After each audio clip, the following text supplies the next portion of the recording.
an indictment against Aiden Fucci for first-degree murder involving our victim, Tristyn Bailey.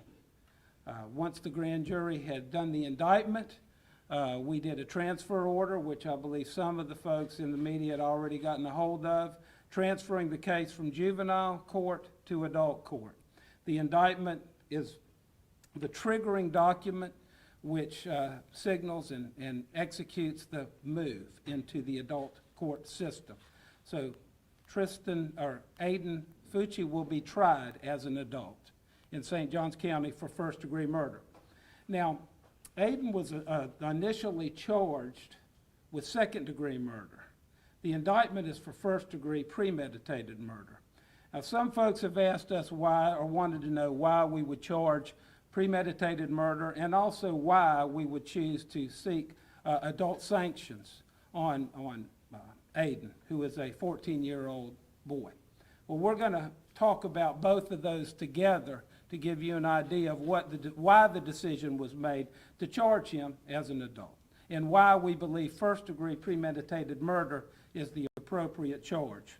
I think both of those intertwine and will explain why we did what we did.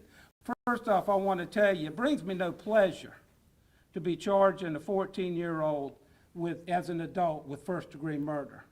But I can tell you also that the executive team and I reviewed all the facts, all the circumstances, the applicable law, and it was not a difficult decision to make that he should be charged as an adult. It's a sad decision and a sad state of affairs, but it was clear to us after we looked at what happened that it was not only appropriate to charge the defendant as an adult, but it was really the only choice that we could make. Now, you've heard that our victim, Tristyn, was stabbed. And I believe Sheriff Hardwick, who I'd like to say wishes he could be here today. Unfortunately, he couldn't be. But we'll have Director Skip Cole will speak for the Sheriff's Office. But to say that it was horrific could arguably be made as an understatement. The medical examiner completed an autopsy on our victim and identified confidently that there were 114 stab wounds. 114. At least 49 of those stab wounds were to the hands, arms, and the head, and were defensive in nature. The bottom line is that premeditation could be inferred, certainly, from just the sheer number of stab wounds that Tristyn Bailey had to suffer. Every time that arm went back and every time that arm went down, that was premeditation. And it happened, if you times 114 by 2, that's 228. But it's not just the fact that she was stabbed 14 times, or 114 times. It's also information that we were able to glean from witnesses. The defendant made statements to several people that he intended to kill someone. He didn't say who that was, but he indicated to witnesses that he was going to kill someone by taking them in the woods and stabbing them, which are certainly the facts of this case. The defendant had a knife that he carried with him. A knife was found in the pond, very close in proximity to our victim's body. That knife had a tip that was broken off. That tip was located by the medical examiner in the scalp of our victim.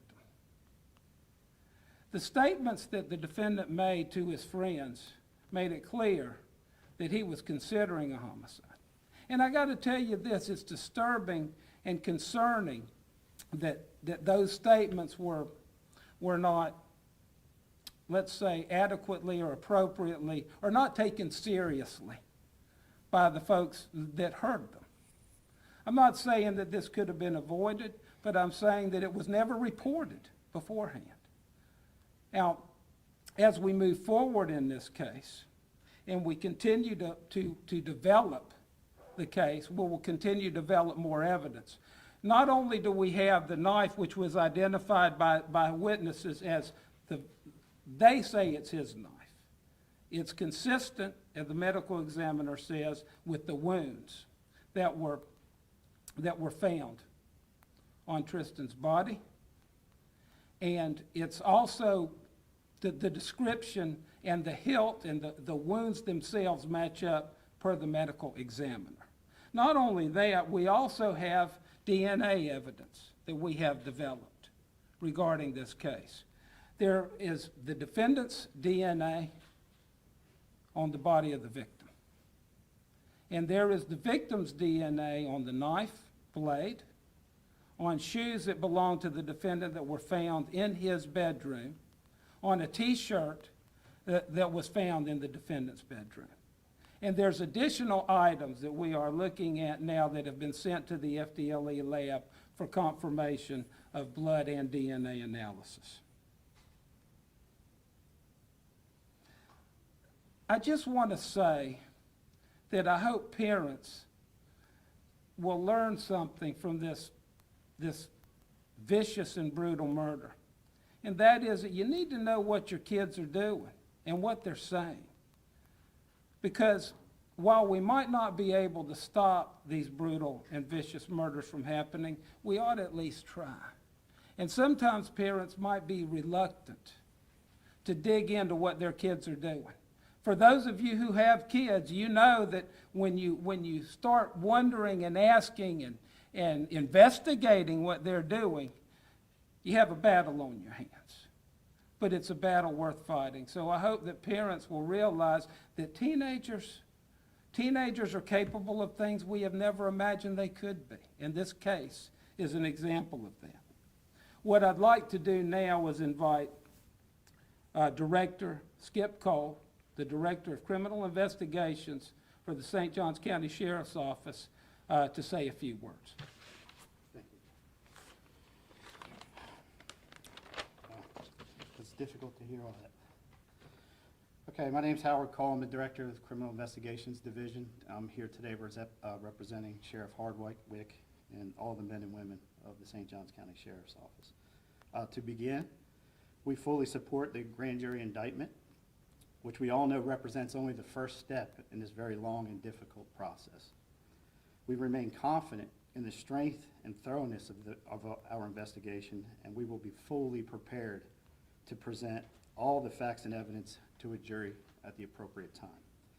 We'd also like to thank State Attorney R.J. Larizza and his team for their partnership during this case. From day one, our teams worked side by side, furthering the investigation and preparing this case for grand jury. Even though this case is now being transitioned to the State Attorney's Office, our detectives will continue to investigate all leads and evidence to the fullest. In conclusion, we extend our continued thoughts and prayers to the Bailey family. We want the Bailey family to know that they are not alone, and we will stand with them through this entire process until justice and accountability is served. Thank you. Now I'd like to invite up Matt Walsh, who was the Assistant Special Agent in charge of the Jacksonville region of Florida Department of Law Enforcement. Matt. Thank you, sir. Thank you. I'm FDLE Jacksonville Assistant Special Agent in charge, Matt Walsh. When a child goes missing or is in danger, time is critical. These are the most urgent cases in law enforcement, and we do everything we can to bring that child home safely. But sometimes, as heart-wrenching as it is, and despite our very best efforts, it isn't always possible. In these cases, we search for answers. Answers for the family and for the community. I'm so appreciative of our FDLE team and our law enforcement partners at St. John Sheriff's Office and here at the State Attorney's Office, Mr. Larizza's office, who dedicate themselves to this case and other cases around this community. Our forensic section had a very big role in this case. They worked tirelessly around the clock, overnight, to develop the DNA evidence Mr. Larizza has spoken about. Our agents have assisted in investigative support as much as we can, as much as needed by the St. John Sheriff's Office. And we continue that support to you in the Sheriff's Office. Our Missing Endangered Persons Information Clearinghouse, MEPIC, moved quickly to both issue a missing child alert for Tristyn and has been invaluable in providing analytical assistance in this investigation. And FDLE will continue to offer any support we can in this investigation and to our community in working through this tragedy. Thank you. I'd like to also acknowledge the Sheriff's Office, and there were a bunch of folks involved in this investigation, but the case agent was Corporal Hannon, Kurt Hannon, and he's done an excellent job running the investigation and working with our team. And the Sheriff's Office. Cases like this, look, there was video surveillance, there was DNA collected almost immediately. The deputy who responded at the scene to begin with, because remember, this started as a missing persons.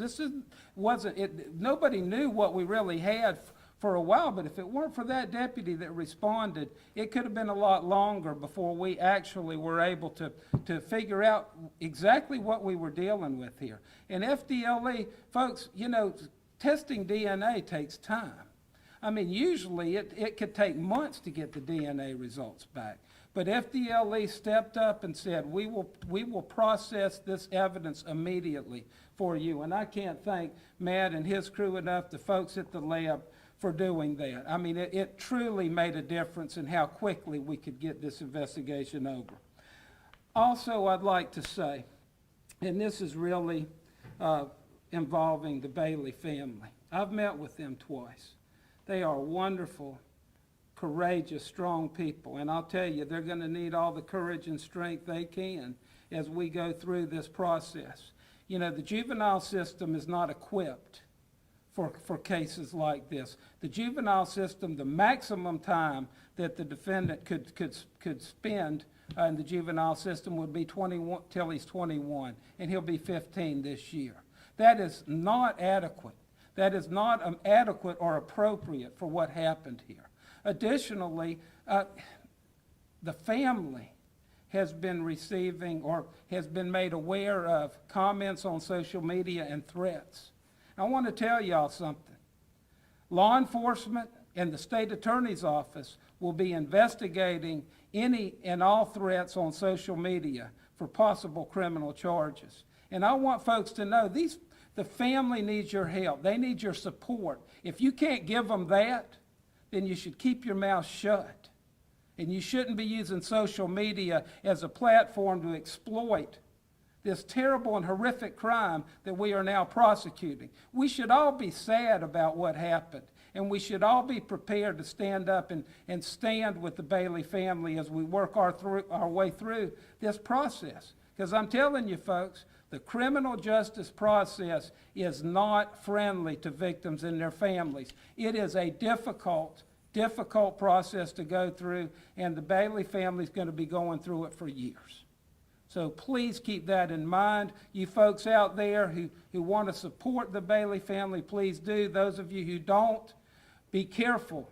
Be careful about what you say and do. Now, I'd like to open it up for questions if anybody has some. Yes, sir. Mr. Larissa, I can tell with just your demeanor, having seen you speak on cases before, have you ever dealt with anything like this? Has your team ever dealt with anything like this? Well, certainly not the number of stab wounds. And I mean, it's a 14-year-old that is the defendant and a 13-year-old girl who's the victim. I mean, I'd have to say no. I have not before today. Yes, ma'am. Did the surveillance video show any signs of struggle between the two? We don't, well, there's a lot of surveillance video. There's surveillance video from when Tristyn and Fucci leave, where they were together and walked down the road. There's several different places. We all know folks have ring videos and other types of videos now. And that there was no signs of any struggle based on those videos. We certainly don't know. We can't see what happened at that point, but we know the result.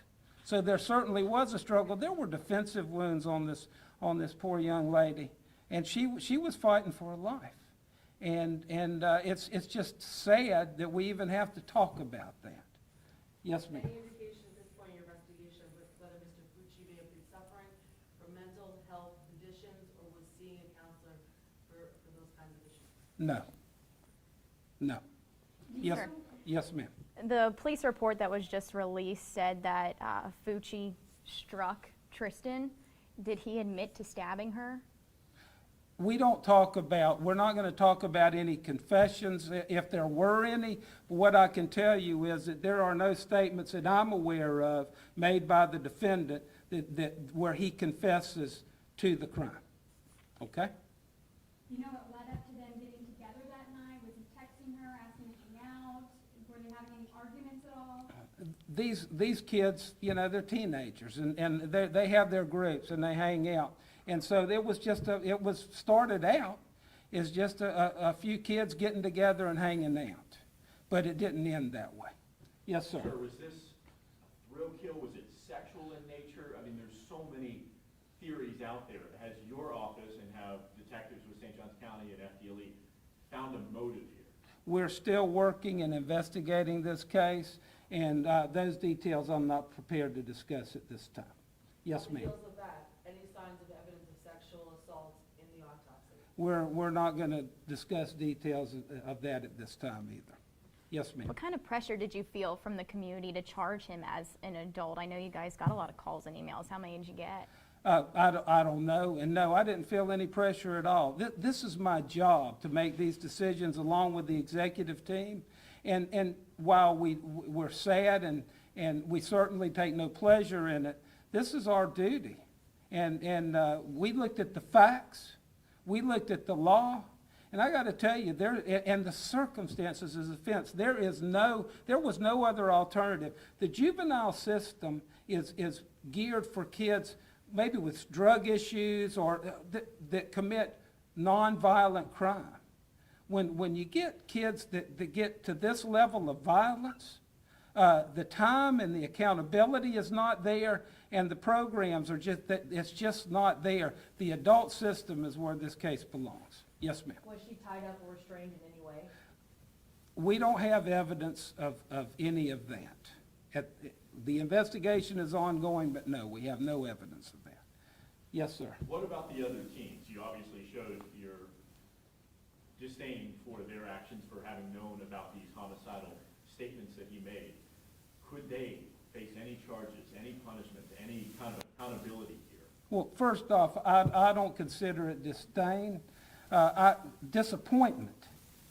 Disappointment that they didn't talk to somebody. But of course, they're teenagers, and that may be something that you know that you could understand. I mean, I was a teenager once. I can still remember parts of that. But what I will say is, no, at this point, there's no evidence that we're aware of that would indicate that any of the kids that were involved, as far as friends who had testimony or evidence, had anything to do with the homicide or in any way have any criminal responsibility. Yes, ma'am. Mr. Fucci being held, transferred already to an adult facility. Can you tell us what facility that is, and will he be held at that same facility pending trial? I can't. That's a decision for the sheriff's office, and I think Sheriff Hardwick, along with the directors, they will make that decision about where he will not stay in Volusia County. I'm fairly certain of that. Has he already been transferred as we speak? I don't think so. I think we'll try to get some information to you about a first appearance.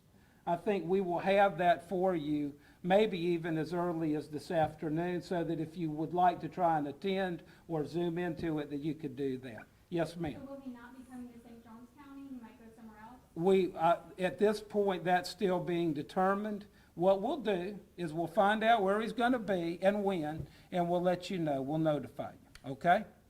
Yes, sir. And will he be kept, and this might be for Director Cole, will he be kept by himself because of the notoriety and the horrificness of this case?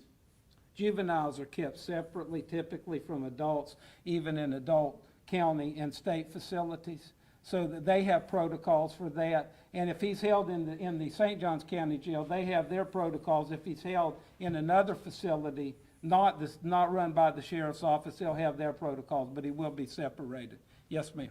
Has Fucci showed any remorse? There's video that I think y'all have access to, you've seen. I think that answers that question. Yes, ma'am.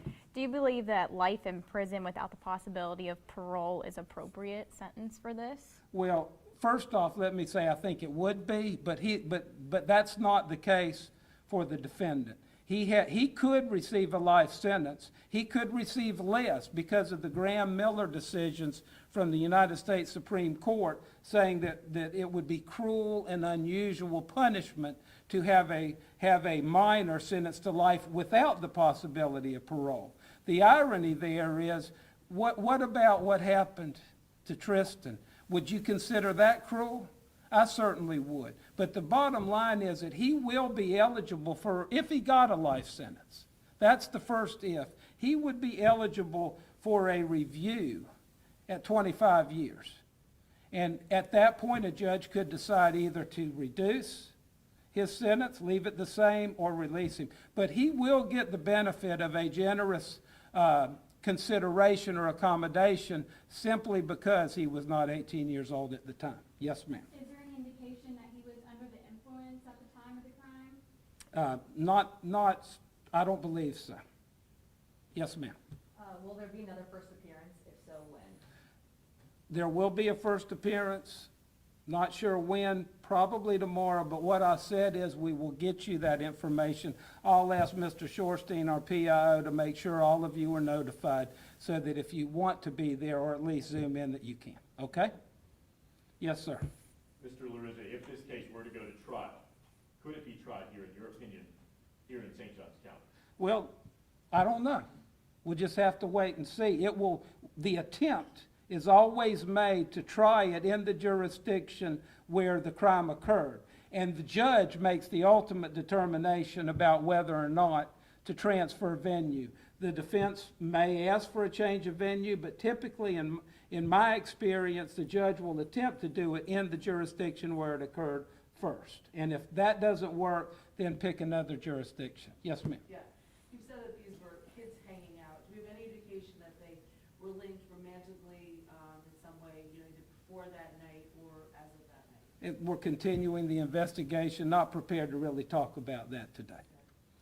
Yes, ma'am. Do you know if Tristyn was his target? We heard a rumor that he was trying to lure other girls into the woods that night. Do we know if she was specifically who he intended that night? We have no information that he had specifically targeted her. The information we have is that he had told friends that he was going to kill someone and that it was imminent within the next 30 days or within the month. And he talked about that to some of his friends several times. But there was never a specific individual identified. And at this point in time, the sad reality is this could have been simply a case of the wrong place at the wrong time. So did he Yes, ma'am. try and bring other girls out that night? We have no information in that regard. No, ma'am. Yes, sir. Does he have a criminal history? We can't see his juvenile records. We- Can you tell us about his past? Well, juvenile records are confidential, but no, he didn't. What about at school? Did he have any misbehaviors at school, getting in fights with kids at school? I'm not prepared to discuss that at this time. Jessica? The weapon that was found, was it like a pocket knife that he would carry around on a regular basis? It was your typical folding buck knife. Buck knife. Buck knife, yes, ma'am. Buck knife. Like for hunting? Well, some people use them for hunting. They have multiple uses, I would suspect. Was his family aware that he carried around that knife? Can't answer that question for you. Don't know. Folks, Are they cooperating with you, his parents? we have gotten a lot of witnesses that are cooperating, and that's about as far as I'm prepared to say at this time. Okay? Folks, I appreciate y'all being here. I appreciate your patience. Again, I want to thank FDLE and the Sheriff's Office, and thank you for taking the time to spend a little time with us here today. Thank you.